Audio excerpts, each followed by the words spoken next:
Welcome to the International Teacher Podcast with your host, Matt the Family Guy, Kent the Cat Guy, Jacqueline from JP Mint, and Greg the Single Guy, bringing you episodes from around the world about the best kept secret in education. You got it, international teaching. Welcome to the show. I will bring us in today. Hey, welcome to the International Teacher Podcast. I'm Kent the Cat Guy, and with me here today is Greg the Single Guy. Good morning, Greg. And morning, that Kent. was Greg, ladies. And with us also is You cut me off. Jay. You were busy. Good morning, Greg. Oh, good morning. And with us also is JP Mint. Good early Early morning to you, Miss morning. JP Mint. Good early morning, 2 a.m., but I am dedicated because I am so excited again. I keep saying it, but I really am. I'm getting all my friends to come onto the show, and this is my brother from another mother, so I could not miss this one. Yeah, we don't have friends. That's why. Kent and I don't have friends, so we have to have you invite your friends on. Greg's got one friend. I've got none. So I would like to bring in... He has a cat. I would like to bring in our very special guest and give a very warm welcome to our friend from Kuwait. I give you Ricardo. Hello, give it hello, for Ricardo, hello. everyone. All right. Good morning, Ricardo. How are you?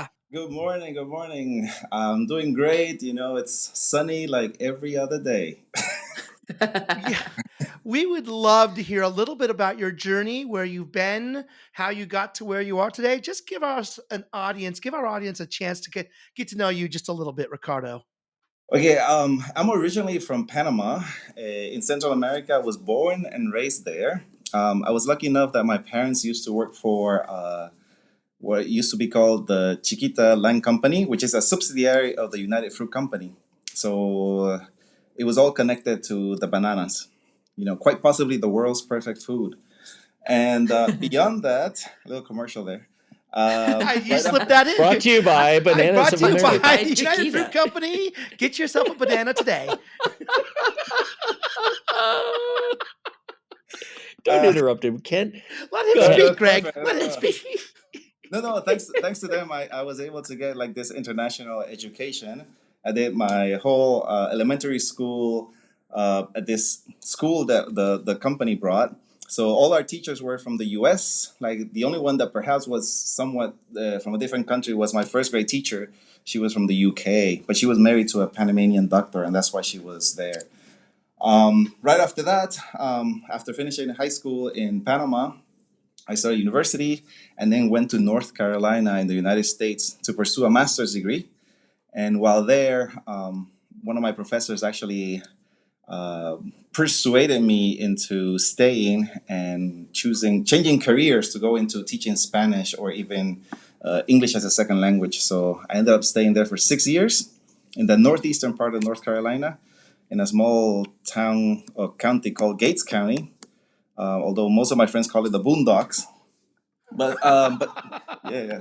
But the good thing is that it was like really close to the Outer Banks and to Norfolk in Virginia. So right after that, I was able to get another teaching job internationally. I was able to meet a teacher from when I was still in North Carolina, Filipino teacher. She was a biology teacher, and she was the one who actually introduced me. Like, you know, why don't you just, rather than staying here in the U.S., go and pursue working abroad? And I had never thought of that at all.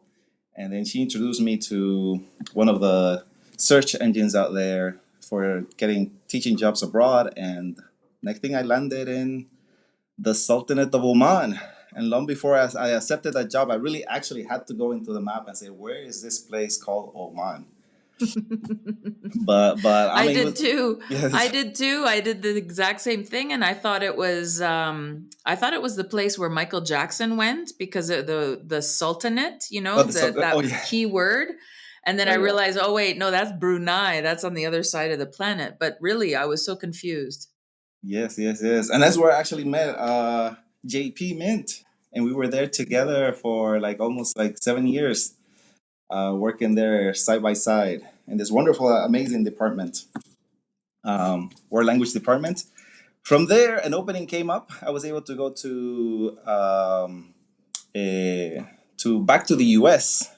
I got a teaching job at an international school in New York City.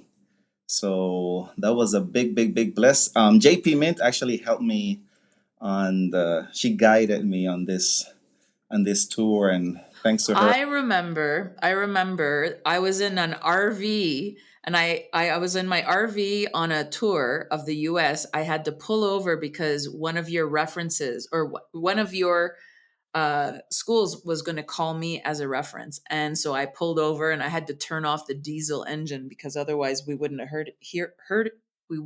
heard each other.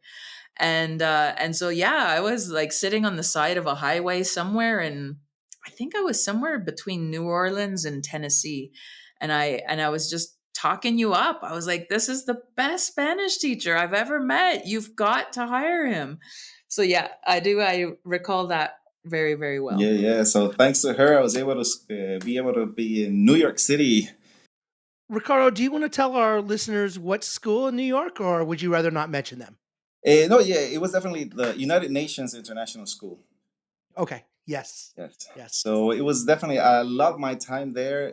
Just like in Oman, both of these schools were like, also, I mean, there were schools for me, the schools that truly invested in their teachers. For PD and all of this, I was able to gain my certification as an IB teacher and become an IB examiner later on. So I'm very thankful for the experiences I had there. And we should mention also that Ricardo came in as a nationally board certified teacher coming into Oman. So he had done that beforehand. Oh, so the school you had done your national boards in, was it North Carolina? Is that right? North Carolina, yes. I was in North Carolina. Was that a public school or a private school you worked in? Public school. North Carolina? I started there as a public school teacher, high school teacher there. And then in your first 5 years of teaching, you did the national board then? Yes. Wow. Yes. Very impressive. Yeah, it was great. I mean, you had the opportunity. I mean, I was in this county where the whole county would go to sleep at 8 p.m. So I got lots of free time. So you were in New York, and then what happened? So New York, I left right before COVID did what it did. On my way, I was able to get a job in China, in Shanghai. Right before COVID, I'd like to point that out to our listeners. China, right before COVID. Right before COVID. Yes. So I mean, at that point, JP Mint was there, and I was like, she must know something. So I was somewhat following her footsteps. We just missed each other. I was in Guangzhou. You were in Shanghai. I had been in Suzhou, which is right next to Shanghai. Very close. We could have seen each other, but we missed it. So we just had to have you on the show so I could see your smiley face. After a long while, yes. I did get stuck in Panama. Right after I left New York, I got stuck in Panama. That's where I experienced my first lockdown due to COVID. And it almost took a full year before I was able to travel and enter China. And then so I entered China on December 30th of 2019. Were you working at that school for the whole year before you entered? Yes. I was working online. I was teaching online, although I was just doing part-time teaching at that time. So it wasn't that bad because I was working in the middle of in the morning. Like my classes were in Panama time were at 2 and then 5 in the morning. So something like that. So I slept through the day. Well, that's okay because you were a night owl. Yes. A night owl. So you just stayed up at night, right? It did work out perfectly well. And then finally made it to China, stayed there for 3 years, 2 years and a half. And then made my way here to Kuwait. And I was absolutely shocked. I was absolutely shocked because the last that I had heard or seen you was in China. And then all of a sudden you were posting things on your Instagram in Kuwait. And I thought, he's on holidays because, you were always all over the place. And, True. And then I started to follow people's comments like, are you in Kuwait? And I was like, oh my gosh, nobody knows that he moved to Kuwait. Can you tell us a little bit about how you're finding each of these jobs. Are you going to job fairs? Are you reaching out to the school directly? Are you using your network? How are you finding all these places? So I am registered with like a ISS and Thai online. So I do get to check on whatever openings they might have there. But also during my time in Oman, when they started opening the GRC, the Gulf Recruiting Collaborative. So I had Global those three open. Recruitment Yes, that's right. Collaborative. Yes, Yes. but those mostly work here in the Middle East area, and the good thing about that one also is that you have to be vetted by a school that is a member, so that has a lot of weight on what you're doing, and then beyond that, yes, so I do that. At times, I also would contact the schools individually or independently. Can I ask? So GRC, I remember because I think we went the same Yes, year, yes, right? We we went went that to first Dubai. year, 2016, and because it was really close, we just had to drive there. And did you have any luck? Did you get any? I mean, you probably got lots of interviews, but did you get any offers at the GRC? At that point, it was only with Dubai, the American school in Dubai. I made it all the way. They took me to the school. I mean, I interviewed with the superintendent. They gave me a whole tour of the school and everything. But and it was because the teacher was, they were still deciding where to stay or leave. So they were making sure I was like fully invested in their school, and they wanted to show that they were also interested. But then at the end, the teacher decided to stay. Who does that? Well, a teacher at ASD, that's who. I mean, Yes, exactly. Yeah, it's a really good school. it is. Yes, I was like, oh, I was so close. But yeah, but the teacher So decided. you were using ISS, you were using Thai Online, you were using GRC as Yes, best you could, yes, yes, and yes. and then also using your network and targeting schools. Exactly. I target schools directly as well. Yes, because I do understand. I know that some of them do say like they get a lot of emails and applications from everybody. But I thought, I'll just give it a try and try to just contact them individually, like one on one, to see what they say. And some of those did respond. Others never heard of it, but never heard of them. But it did, at least it was an approach, a bold approach. But try to make my way in. Yeah. So then beyond that, yes, like yes, I had like some other the network is also really really really really helpful to know teachers who have been at that school or who have been there, because they could also refer you to somebody they might know or put in a word or two for you. That comes in very very helpful. And so now this is your second year there in Kuwait? Oh no, it's actually my first year. I just got here This like is the first year you just yeah. got there this year. Do you want to tell us a little bit about Kuwait and your school there? Yes, so I'm right now at the Universal American School.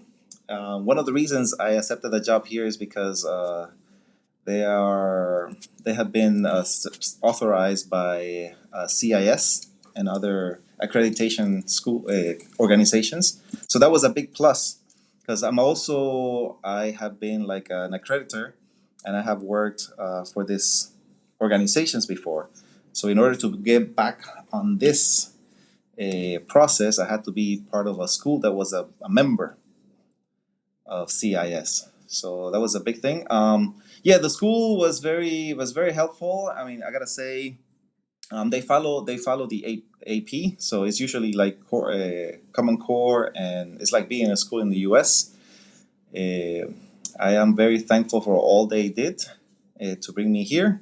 I mean, they were very detailed and very supportive. Like even by the time I got to the airport, they had somebody there waiting for me who was able to walk me all the way from when I got out of the gate and Ooh, just put me all the way at the start of the line when I had to go through customs and immigration.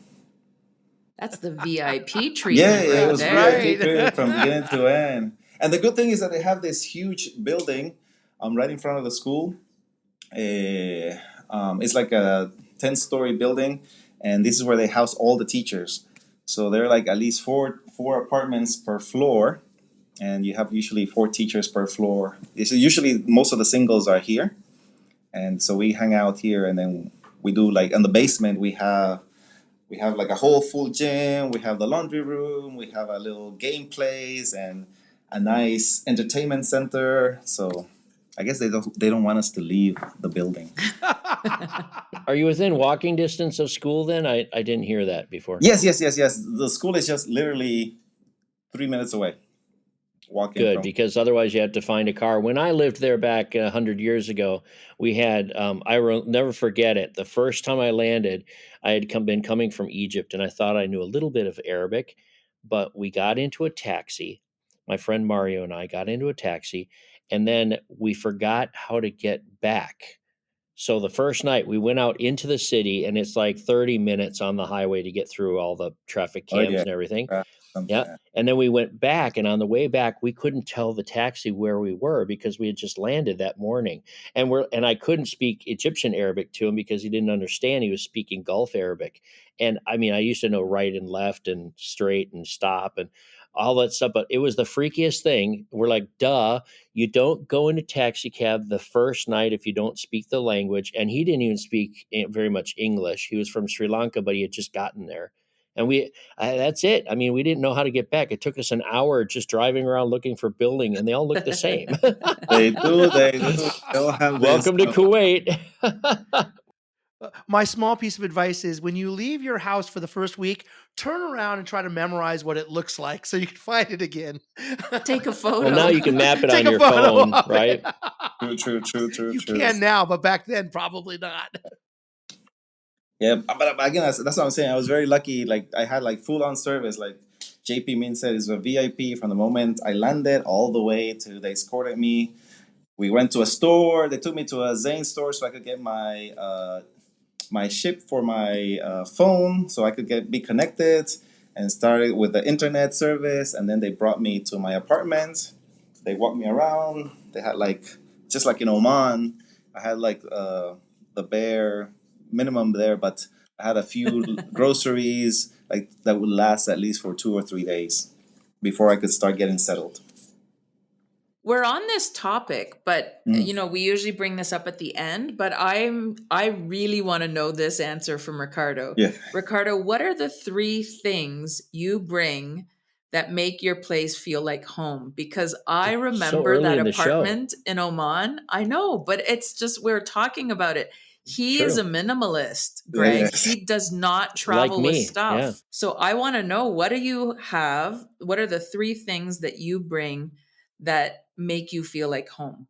Definitely. Well, one of them is to have a framed photo of my siblings and my parents with me, and so I do keep that in my bedroom there. Other than that, that might be the one thing that I have there. And the other thing is I haven't put them up, but usually on my fridge I would put also the photos that I have from my friends. I haven't been able to find still the magnets. So that's another one, just to make connections and always see my friends around. And third, that might be a tough one there. Yeah, that could be. I think those might be just the 2 things. Those pictures of my family and siblings, and then that of my friends.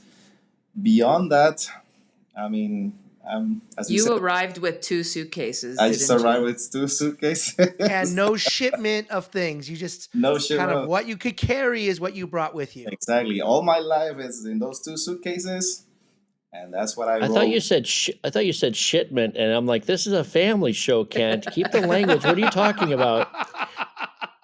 Oh, I'm just letting it rip now. I'm 18 plus on this podcast now.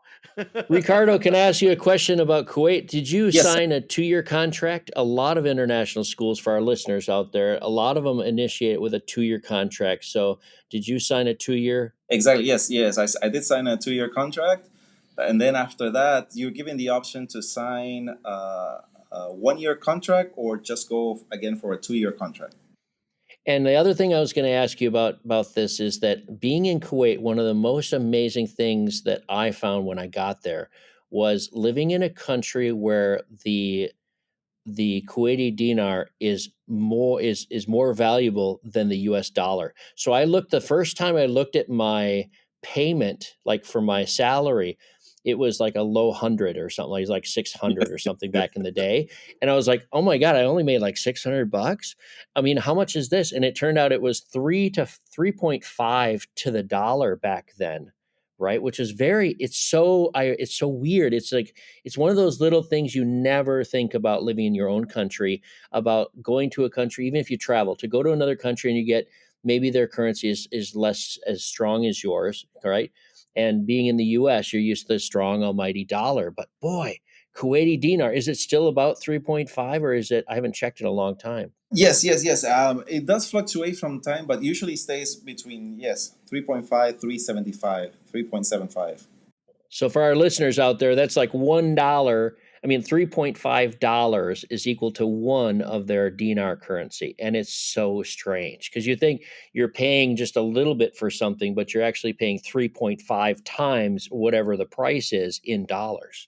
If Right. you got to get out of that chance of, you can't do that calculation in your head. After a while living there, you get better at it, but you cannot just simply turn things into dollars. You have to, I don't know about you guys, each one of you, but I sort of call them bucks, but I usually try to think as soon as possible in the local currency. I Yes. don't know if you guys think the same way. Kent, do you do that? No, I do the conversion in my head to Oh, you're USD. mathematical. Fourth grade math. JP, how about you? I'm Canadian and I do the conversion to US dollars because it's usually easier wherever I am. And so, and I've most of my teaching career, I was earning US dollars. So, I always have to clarify when I'm talking to family and friends back home in Canada. I'm like, it's only $10. And they're like, $10 American. And yeah. And they're like, well, that's a lot. What about Because you, Ricardo? Do you think Mhm. in dinars yet? You've only been there a little bit. Yeah, a little bit, but yeah, but that was one of the advices they gave us the moment we got here. So I do have to say, the first few days, yes, I was converting it to US dollars, and then of course it is true what they told us. Like you got to start thinking of it as dinars, or KD, right? One KD rather than the US dollar, because otherwise everything is just so expensive, right? oh, So really? yes, yes, yes, yes. It's a little island state, and Have to edit that out. There is no way. There's no way. JP Mint, this kind of question goes to both of you while Greg gathers himself. What is it when you recruited? You have on your resume IB and National Board. Did that help you in that recruitment process? Do you think? At least on my side, it did. It did a lot. Being national board definitely gives you a plus plus on every school. Because I think it does look great on their whenever they have a visiting team, that to have to make sure that they're recruiting like highly qualified teachers. And I have had both AP and IB experience, and definitely that is a big plus. But beyond that, especially in the IB section, is to be able to be an IB examiner, because of course they want teachers who are certified and are able to get their students where they need to be when they present themselves against those exams. But also remember, you were an AP reader. An AP reader as right? well, yes. So AP reader is very equivalent to IB examiner. The IB Is it not? Or do you find there's a difference? No, it definitely is the same. It definitely is the same for those schools that follow the AP curriculum. That was a big, big, big plus. And again, once being able in Oman and all the support that they gave us at that school, it was a big plus. In China, were you IB or AP? In AP, we were in an AP school. So your IB experience was uniquely Was mainly in New York. only to New York, only to New York. Okay. But that did open. I mean, I'm still hoping to make my way to Europe at some point, maybe Germany, most likely. But then that's where the IB will come in very handy. Tika tika tika tika. Oi oi oi. Yes, yes, yes. So Ricardo and I, and I think how many? 5 friends. We rented a huge Airbnb loft right by Oktoberfest during Oktoberfest. Oh, how But fun! we were too cheap and too late to buy tickets. So we went during the day Yes, and yes. we were doing the day imbibing, and then we would just squat in the different tables and move from table to table as people would come in, with their business lunch or whatever, and say, "Hey, we have a reservation here." I remember that. Yeah, I remember that. I mean, great experiences. I mean, and the thing also, we ended up going there so early. It was like at 11, and then we were out of there by 7, and by 7 we thought we had been there like forever. And I recall, like, as we leave like around 7, we didn't know. We thought it was like maybe 2, 3 in the morning, and we Yeah. finally make it to the apartment. Then we get to find out that it was only 7 p.m. I was like, oh my gosh. I could hear the call to prayer in the background of your Yes, yes, place. Is yes, yes. that, and for our listeners who might not work in the Middle East, Friday prayer, the Jama is the big one where, oh, is that your neighborhood mosque over there? Yeah, Wow. right, I right, wish our right. viewers could see that. That looks really nice. And that's the big weekly prayer where people go for maybe an hour. There'll be a bit of a talk, and then there'll be a prayer, and it usually goes for about an hour. And actually, it's kind of nice, and I like that. I don't hear the call to prayer here where I'm at now, but when I was in Yemen, it was a daily occurrence, usually by the oldest. The oldest caller you ever heard, who clears his throat for a little while and then comes on with the prayer. So it was a lot of fun. It is, but also, like, at least for me, the on the positive side, what I'm looking at it is that I can tell the time whenever I get to hear one. I say, okay, it's noon. Okay, it's 3 in the morning. It's almost 4, and then it's 6. I know. So it does serve a purpose for those of us who are non-Muslims. So, Ricardo, what you've mentioned a few of the amenities that you have where you live. What's something else that you do with your time? Since like you said, it's not exactly like there's this nightly going out and meeting friends and hitting the town. How do you spend your time? Yeah, well, mostly I'm still teaching online for I'm tutoring some kids in China. So I keep my day busy with some of that. But other than that, what we do here in the building, again, it's like, like there are like 8 floors of single teachers, and the majority of us, we get together and then we just go and hang out in the basement. Like, for example, tonight we have, being Friday the 13th, we're having a movie night. We were supposed to go to a haunted house today, and but it seems that it doesn't open until after the 15th. So we'll go there after that, and then so tonight is just a movie night, and then we usually go out and explore. We go to a different mall every Monday. The school provides a bus that comes and picks us up and takes us to a different mall every Monday for us to go and do our grocery shopping. But as we have a co-op just right across the street, we actually buy our necessities from there, and then we just take that bus to go and have dinner at one of the malls. Or you go to But the it's beach, usually, right? yeah. Although we haven't been able to go because right now there's a lot of construction going, and they still haven't taken down most of the walls that they had set during COVID time. So we haven't really made it to the beach yet. What is the beach? Is it the Red Sea? No, no, no. It's the Arabian Gulf. It's the Arabian same Yes, water that Oh, we the have, Arabian Kent. Gulf, just north of us We here. share a border. Kent teaches for fourth grade. He doesn't teach a lot of geography, though. okay. Oh, that's excellent. Yes, Okay, yes, so yes. you're on the are the beaches beautiful and you hang out? Because the beaches here, they're okay. They're nice, but they're not nearly as nice as the Red Sea, in my opinion. Yeah, no. Like, I mean, what we have heard is like, it depends. You would have to go to one of the ones that are connected to like a resort or to a hotel because they're actually well kept and maintained. Otherwise, we said if we go to the other ones you might see around our area, they might be dirty and they might not be the safest to walk on. So Yes. we did go to one like we had for the Prophet Muhammad, peace be upon him. We had a 3-day holiday, and we were able to go there to a resort. So we stayed there for a full day pass, a full day, and it was really nice, really nice. So I have a good story about going to the beach. So I have a friend of mine that recently bought a half of a boat.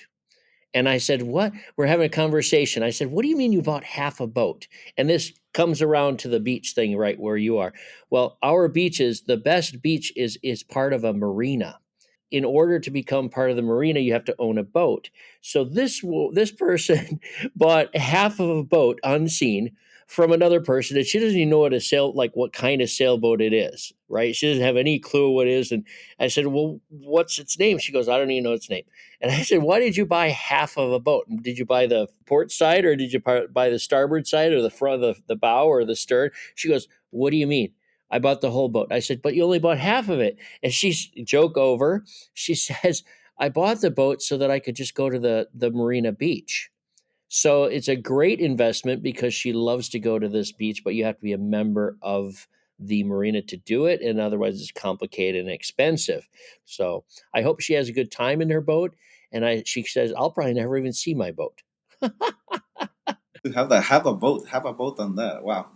Well, I guess you end up doing whatever you need to in order to find Yes, you an figure it activity out. to spend your time. Yeah, yeah, yeah, yes.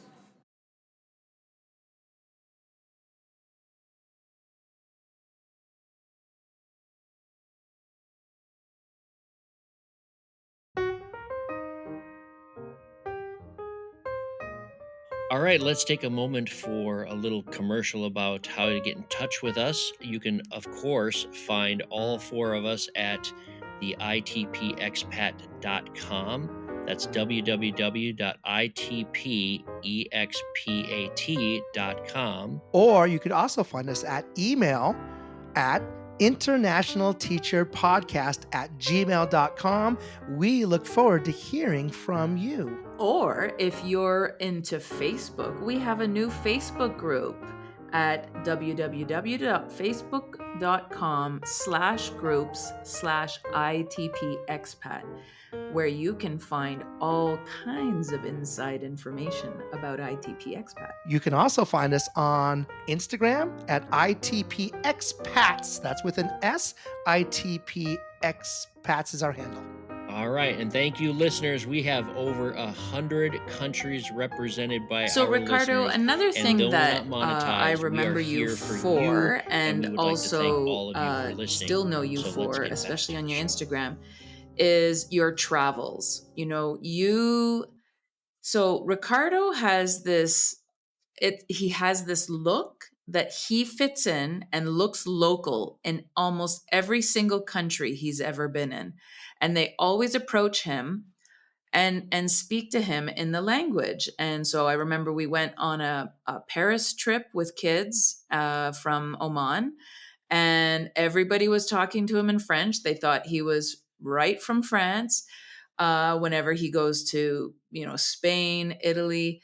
So, Ricardo, can you tell us a little bit about maybe like your top 3 travels, or if you don't want to rank them, just tell us some of the interesting places you've been. Yeah, for the interesting places. Well, I do also do rank them, and I do put Philippines as number one. I had such an amazing time in the Philippines. Definitely, not only because of the way the Filipinos. I mean, they're very welcoming, and they're very lively about that. But also because of the food. The food was so delicious, and although I try like crocodile, sisig, and a few other delicacies. I did enjoy also the just doing like some of going to the different islands, being on the main island and going over to Puerto Princesa and Palawan. I mean, I had such a great time in the Philippines. Did you Still get to lining. Boracay? Yes, I did. Did stop in Boracay because I said That's sort of now it's become quite famous, but I remember when I went there in the 90s, it was not as well known and it wasn't as well developed, and it was just this beautiful paradise island in the middle of the ocean. it is. Yes, it is, and it has grown a lot. But it's a great place again. I'm also like I come in Panama where I come from the coastal area, so it does bring a lot of great memories being out there close to the coast. And second, I would say I mainly would mention the region of the Balkans. I did had a great time also in the Balkans, visiting all the way from Bosnia, going to Macedonia, and to the other places around Serbia. It was also, I mean, all the one thing I do have to say that when you travel through those countries, I mean, their culinary offers are just mainly meat. You rarely get to see any vegetables there. You actually, like, as a foreigner, they would come and ask you, "Do you like some vegetables with your meal?" But it's usually meat with more meat, and then maybe a potato or something else. So that was quite interesting to see. But also the other thing is that I liked the other than the history of traveling to those countries was that, at least as a Spanish teacher, right? It was very interesting that you would meet all these people, and once they knew you were from a Spanish-speaking country, they would just recite phrases that they had learned watching the telenovelas. And yeah, and they would tell me like, "Oh, you know, the majority of us can know some Spanish, but you know, it's mainly because they show all these telenovelas in the original language, and they're just subtitled in their local language. So they get to learn like different phrases, and they would just like tell me like, okay, Do mi you know some of amor." the examples? Yeah, what are Yeah. some of the examples?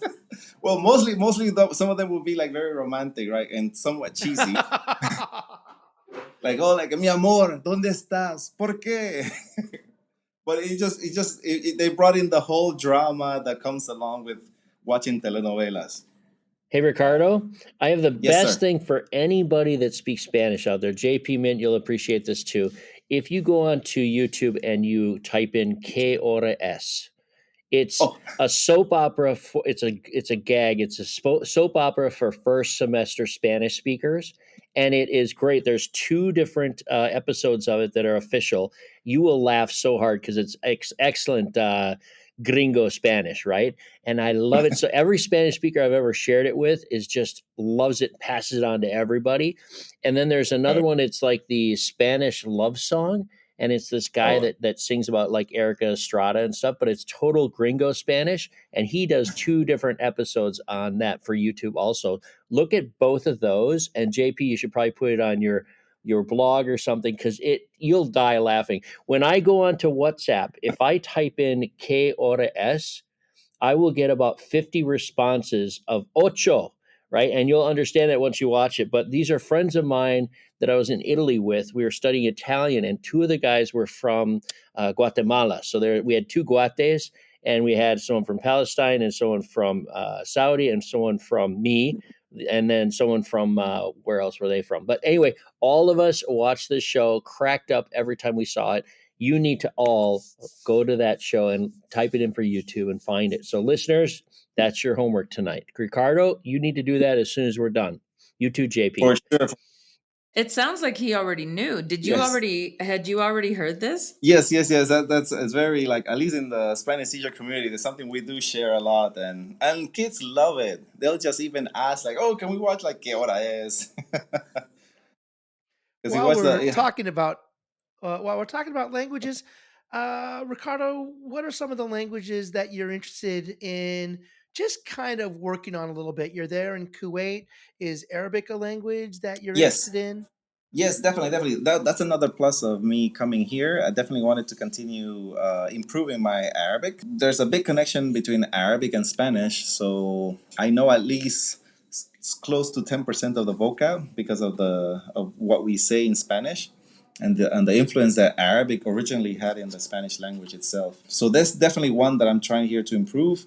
Although they speak that Khaliji, the Khaliji Arabic, which is like the Gulf Arabic.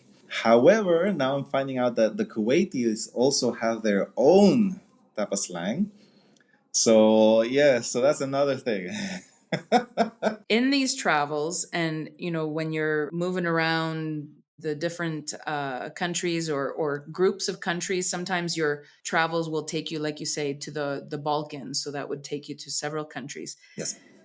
What I've started to notice in your Instagram Yes. is I don't like I don't know how to describe it. Is it product placement, or are you getting paid to travel now, my friend? And if you are, I want to know more. So can you Right tell now, us a little Ricardo is bit about holding a that? 7 up to the camera. There you go. No, but I mean, originally that was also my intention. I actually started a blog about traveling and sharing with everyone my experiences of where to go and what to do. I started collaborating with some affiliate networks. So I would sponsor and some hotels and tours and packages. But that really never took off. I mean, but it's still one of my passions out there to be able to share that part. Like right now, I've been lucky enough to travel close to like 150 countries. Still counting, right? There's still a few that I would like to go and check out. What's left on your list after 150? How many more do you have? Africa. I haven't been like North we were so Korea. close, Okay. like in Oman to Yep. Africa, and I have not been to North Africa Korea. at all. And I was very sad, like during my time in Oman, even to go to Tanzania or even go to Egypt. I mean, I've been so close around that area. I've been to Jordan, Lebanon, but never made it just to the other side. But Yeah, from definitely, parts of Yemen, we could just look across the way and see Djibouti, the kind of the hills of Djibouti. That's the closest I've ever come, except for in the northern. Egypt. Have you done the northern Africa, Tunisia, Egypt, Algeria, any of those? like at least for on my side, I haven't visited Africa at all. I haven't Okay, all right. Well, nowhere in so Africa. close, so you'll get there. You'll get there. That's my plan. That's my plan. At some point, like right now, again, as we were saying, like there's not much. The nightlife is non-existent in Kuwait, so many people. I mean, I guess that's why there's so many travel agencies wherever you look. Um, so that might be one of the next things to do on a big holiday. Yes, Ricardo, what's the name of your blog for everybody to be able to follow you? yes. For this one is flipperentiating. So it's like flip and differentiating merge. So that would be flipperentiating.com. I could send Okay. it later. Yeah, that I one. Yeah, think with one that P, one one? P, Okay. with one P. Yeah, Oh, 1P. with one P. Yes, Okay. Flipperentiating everybody with one P. yes. And your Instagram, is it still El Musafir? Although I changed it to match this flipperentiating, so it's still Okay. flipperentiating now. It used to be El Musafir, but Yeah. now it's also flipperentiating. Which El Musafir means the The, guest, doesn't it? yeah, the traveler as well. Yes, it could also be the Ah. traveler. I use that for traveling at that time. Yes, Greg. Thank you. First time listener, fan of the show. You're on the air, calling Greg. in. Please go ahead. Okay. Yeah, Ricardo, this is a great question that everybody likes to ask or answer, I think. But have you any police stories for us? It could be harmless a little bit, or it could be a custom story. Ooh. Oh my gosh, like see. Like at least in regards to that, like well, I haven't had like any of those crazy ones that I can think of right now. The only thing right now in Kuwait, like at least the process to get your civil ID, like I'm stuck here. I mean, I'm stuck here in Kuwait for 3 months until they process our civil IDs. So I cannot leave the country. So it's like a little a forced stay. I was in Kuwait for 2 years for my contract, and we got to know my Sri Lankan taxi driver. So we always picked like a driver, and he was my driver for most of the first 6 months. And before he left and took my Bugs Bunny DVDs to Sri Lanka and joined the Tamil Tigers, he introduced us to some more people. And the cool thing about it was one night he invited us to go over to meet the Godfather. This Sri Lankan had been there for like 30 years. And they had this big party. It was a big dinner party and all this other stuff. Everyone brought their homemade liquids because you're not allowed to drink in Kuwait. The minute you land in Kuwait, you get this stamp, and that means that you're a home brewer. and you go through and you make your own stuff from the grocery store. So anyway, we went to this Sri Lankan festival. It was like this big hall and filled with Sri Lankans, and we sat at the table with the Godfather and the family of the driver, and it was so cool. Everyone's Sri Lankan, but they spoke English with us after a while, and the Godfather's telling us stories, and all of a sudden the doors burst open, and it's the Kuwaiti police. And everyone's hiding bottles off of all the tables, right? And everyone's like, oh my God, oh my God. And the Godfather just holds up his hands to us, calm, calm, calm. He stands up and goes over and talks to one of the police officers. And that police officer sort of guides him over to the head cop, like the investigator. And next thing you know, the guys just leave. And the Godfather comes over and sits down and continues his story. It's like, oh my God, this guy had some wasta, some power, right? Some influence in that Wait, you country. wrote that I story, loved it so Greg? much. You wrote I something? wrote the story about it at the end of the evening. That was the one instance I had with police in Kuwait. It was scary, man. I thought we were like all going to jail, all the Sri Lankans and 3 Americans, right? Boom, lock away. But Greg did write a book, Finding the Right Fit, www.amazon.com, or wherever you buy your finer books. Ricardo, are you ever going to write a book? I would think with 150 countries, you've got to have at least 150 stories. It is. It's true. Actually, that's what I did on the original blog that I had for traveling, which was elmusafir.com. I did bring that down because when I was in China, with so many restrictions, I discontinued that website. But yeah, there definitely some of those stories I cannot air them. You'll find those on the Patreon for ITP for our guests. Ricardo, something that I remember so well from Oman, and I'm curious to know if Kuwait has it, is the Week Without Walls program, or that exploratory week that they would close down the high school and divide the entire high school with teachers and students going on these discovering trips. We called it Discover Oman in our particular school. So I'm curious, and I remember you used to love those because you would get right into it. You would wear the masar, Masar, yeah, right? Masar, yes. The turban. You would learn how to tie it, and you would just blend in. There were times where I would lose Ricardo. Like, where's Ricardo? He's over there in the dish dasha with the masar, and he's wearing that white robe, and he just blends in so well. So in Kuwait at your school, will you have some kind of opportunity like that?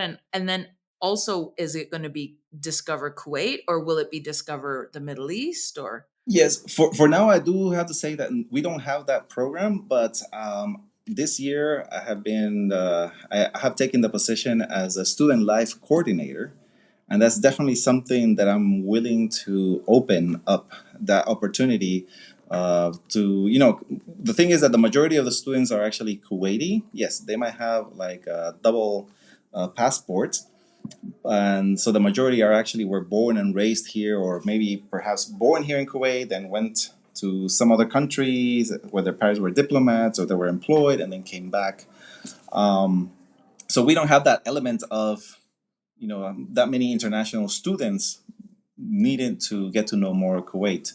But that's definitely what I'm looking into as a student life coordinator this year. A bit more of involvement. I would think that you would have the opportunity. I think crossing borders wouldn't be an issue, right? To go from Kuwait to Bahrain to UAE to the different places. Yeah, no, the one that might get closest to that might be MUN, might be the MUN version of it. But students get some of the teachers get to travel with students, and then of course the KSAC part. They're doing most of the interscholastic sports. Yes. Okay. Dude, sorry, we're over here playing. I'm so sorry. Let me ask both JP Mint and our guest Ricardo. We went through a year or two here where we're at, where we were a little bit low on teachers and we kind of ebbed lowly. And the language teachers really suffered because we cut those programs, we cut those hours. What is the future for foreign languages in international education? Yes, like I would say it's definitely on demand. We still do need lots of teachers who are able to help students acquire any language at all. But yes, but the recruitment of future teachers, it's very, very, very low. Nowadays, we get to see that the student population is completely different. Their needs are different. Their attention span is almost minimum. So you have to really work on chunks. You just do your 15-minute presentation, switch another 15 minutes, switch again, and keep switching because otherwise their attention span just varies. So does Greg's, for that matter. So, Definitely. Definitely. Hey, Ricardo, you're teaching. High school, Are you yeah. teaching High high school, school right yes. now? You are, right? Okay. See, because elementary, we have about 3-minute attention span, and then we have to switch, and then 3 minutes, and then we have to switch. Good. And Kent has about a 7-minute, right? Yeah. 7-minute. No, and it's true. It's happened. Yeah, it's that they have gotten so used to like TikToks, because they have this limited things that they just see a video for less than 3 minutes and then they get another. So they're so used to that, and then so they need that variety definitely after 3 minutes. Ricardo was famous for having a flipped classroom. Yes. He was one of the first to have a flipped classroom where the students would do the work at home and then come into the classroom and use what they had learned at home in Ricardo, the classroom. you're a genius teacher for getting your students to do work at home. So Yeah, Ricardo, I have an unflipped classroom or reflipped classroom. So I give out the work that day and then they just don't do it. the fact that you got your students to go home and work and then come the next day to apply it, I think that's fantastic. Yeah, it is. It is. Well, the thing is that I did tap on their interest, and I used a lot of like what we call project-based language learning. So they would actually work on projects, and I say like most of the hard work I have them do it at home. We have to do like research. So while they were in class, we would just mainly concentrate on the communicative part of any project or any assignment. And that's also by saying flipped. Yes, they would watch a video, they could listen to some whether it was a short clip, a song, and then when they came back to class, we would definitely discuss and have that information. So I wouldn't waste that much time going over something that, of course, they could do it at home. It takes the focus off of you and off of presenting, and that goes to them before they come to you, which is when you have the time for the students to actually communicate with each other and dig deeper into the subject. And I love that model. I wish it would work for me. I don't think it would work in this situation or at this grade level right now, but fantastic. I'm so happy about that. That's one of my favorite forms of teaching. It does take a lot actually. of planning though, but yes. But once you have it all set up, the years to come, you can start improving it and just moving and tweaking it. Because of course, every class, every student, every group, every year is different, and then you have to work with that as well. Ricardo, we've kept you for just about an hour now. I want to thank JP Mint for inviting you on the program and for you for accepting. Do you have any final words of wisdom you want to share with the audience, people in international education, people thinking about international education, other Spanish teachers? What do you think? I would definitely say don't think twice. Just definitely go out there and travel. There's a whole world to get to know. And one of the big benefits of that I've actually taken about being an international teacher is a traveling part. We would get on weekends and go off as a group because you get to meet new people. Your family somewhat broadens up, and the best thing, there's this saying in Spanish, the world is but a handkerchief. And, we just get to see a small part of it. Ooh, I like that. How do you say that in Spanish? Yes, dice, el mundo es un pañuelo. Yes. So we get to see that part. No, but definitely that's a big plus. I still encourage my friends that I have. Some of them are still teaching in the U.S. They say, why not give it a try?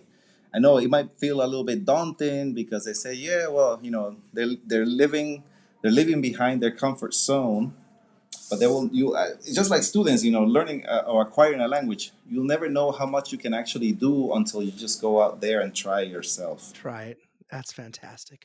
I want to thank our guest today, Ricardo from Kuwait. You can find him at flipperenchiating.com. I'd like to thank JP Mint. You can find her at jpmintconsulting.com. I'd like to thank Greg. You can find him in room 107 across from the bathrooms. And this is Kent the Cat Guy, thanking everyone for joining us today. Thanks a lot, guys. Thanks, Ricardo. Have a great day. Likewise. Enjoy. Yay! Yes.